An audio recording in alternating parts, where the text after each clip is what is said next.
We're looking now at polarity of bonds and of molecules. And so let's start by kind of introducing this new word, polarity. So far we've assumed that in a molecule we have covalent bonds, which means we're sharing electrons, emphasis on evenly, okay? In other words, if I have an H2 molecule here, those two electrons in the middle are shared evenly. It's a very even partnership. And that there's no charges on the molecules. And this is in contrast to ionic bonds, where electrons are not shared at all. So one way to study this is to put our atoms into an electric field. And so electric field being a separation of charge, so positives here and negatives here. So if I drop a bunch of sodium chlorides, which is an ionic compound, into this field, I would expect to see the sodiums all line up over here on the negative side, and the chloride ions line up on the positive side, because opposite charges attract, right? And I forgot to put my negative charge here. So that would be my ionic compound. Now, with our covalent bonds and molecules, we've assumed there's no charges, like we said here. And so if I drop a bunch of H2 molecules in here, they would just float around, totally oblivious to the fact that there was a positive or a negative. Now, something different happens when I drop HF, which is a covalent molecule, so we're sharing electrons, looks just like this one does, except I've got this fluorine here. When I drop that into an electric field, every single atom suddenly snaps into the same orientation. All the fluorines line up towards the positive side, and all the hydrogens line up towards the negative side. The fact that they're off center is just my drawing. And so these here are both covalent bonds, and yet these don't seem to care about the field, and these seem to have a preference for how they're going to line up. And so the way that we talk about that is we say that these molecules have a bond dipole to them, and we'll talk more about these little arrows that I'm drawing here in a second. So we would say that the HF have bond dipoles, and we would say that these hydrogens over here are non-polar covalent. Polar meaning like North Pole, South Pole, opposites. And then these HFs over here are polar covalent bonds, meaning we have some difference in charge there. So with bond dipoles, we see that those occur when there is an electronegativity difference between atoms. So they're different, so they pull on electrons differently. And that indicates uneven sharing of electrons in a bond, and I get partially charged atoms. So these bond dipoles are what I'm seeing in this middle scenario here. So like most things in life, it's not as simple as it's covalent, it's ionic, but it's more of a spectrum. There's this third category, but it's really truly more of a spectrum for how well my atoms share electrons. Do they share electrons perfectly? Do they have uneven sharing, or do they just transfer those electrons? So a bond dipole, we're going to be looking at this middle situation here. And actually we'll kind of itemize all three of these out. So in an ionic bond over here, what we see is we have electronegativity differences, and remember we saw this table earlier in the chapter with electronegativities on it. That's a number that quantifies how much that atom pulls electrons when it's in a bond.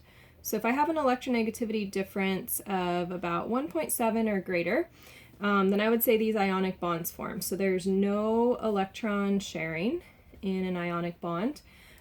We have relatively large electronegativity differences. We have whole charges, and what I mean by whole charges is I can write Na positive and Cl minus. So yeah, it's a positive charge, it's a negative charge.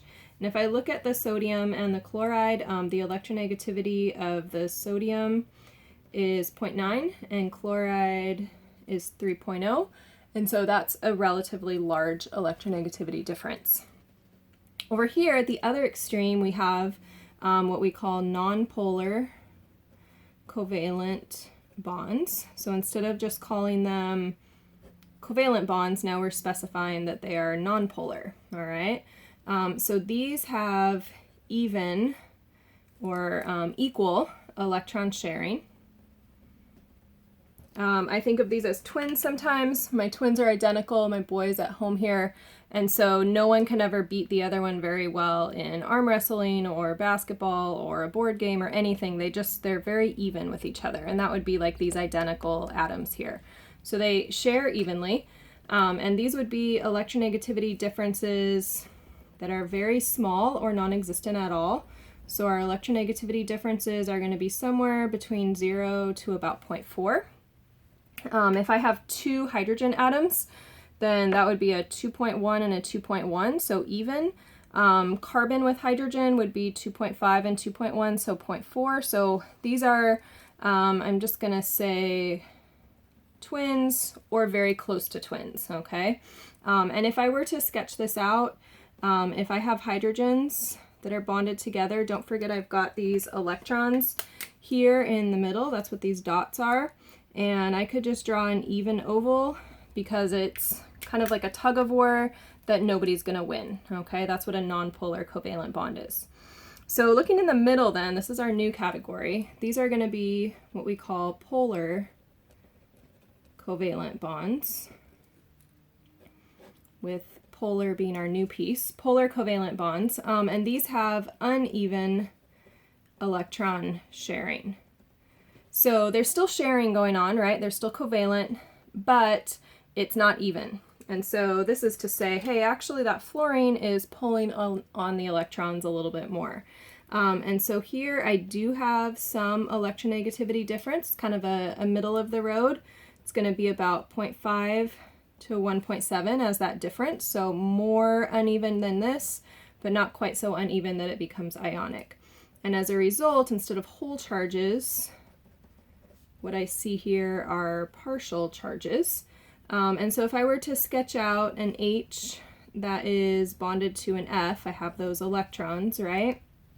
The electronegativity of hydrogen is 2.1, fluorine is 4.0, and so it's not this even tug of war that I see over here, but fluorine is the stronger electronegativity in the room, so those electrons are going to spend more time with the fluorine. It's as if the fluorine has more custody of them. They hang out with the fluorine more. They like the fluorine more. The way that I drew this up here was not so much with green blobs, but we can add a bond dipole.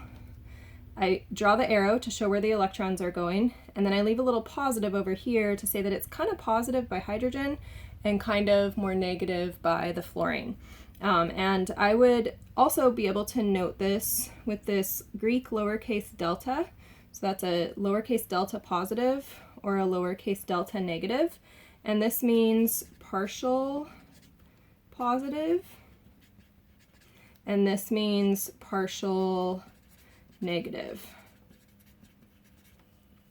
And so this is why the fluorine is partially negative. It's going to line up by the positives in this field up here. And then if the hydrogen is partially positive, it's going to line up by the negatives there.